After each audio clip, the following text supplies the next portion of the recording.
It's like an anvil fell out of the sky, went through the roof, and hit me in the back. It was that sudden.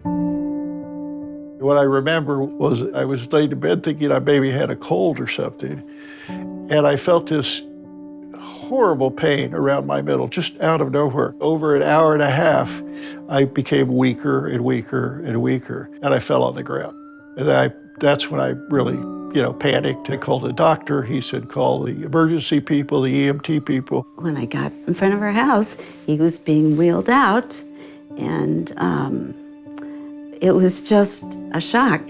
And I looked at him, and his eyes were like saucers, like, I don't know, what is this? A neurologist came in, and he immediately knew what it was. It's called transverse myelitis. It's a little bit like MS, but it presents itself or, occurs differently. And somehow my immune system messed up and attacked my spine. I was in mourning for a long time. I lost half my body. I lost my legs. It was like I had to wait around for each brain cell to kind of accept this thing. Friends were very good, and they, brought food and Alfred Hitchcock movies and stuff. But I've also found that there were people who didn't come, who didn't call, who didn't write letters, which struck me as really strange until I realized that, first of all, there are people who are scared of hospitals, but there are people who are mortified by something like this happening to someone they know. And their reaction is just not to think about it, to withdraw.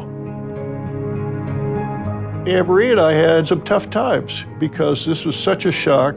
This was not anything I expected, You work hard and, everything will fall into place. Well, it didn't. And then we realized this is it, this is our reality. So we began to change our life accordingly.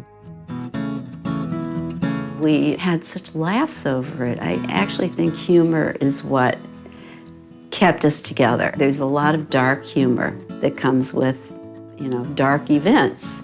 And if you can laugh at it, that is the best laugh in the world. We've both found a little humility and empathy for others. There is this phenomena called post-traumatic growth, where people often, right after tragedy, reinvent themselves and grow as opposed to falling apart. I changed careers. I used to be a television writer, but my work was kind of sporadic. Instead of making television shows, all of a sudden, I started writing books.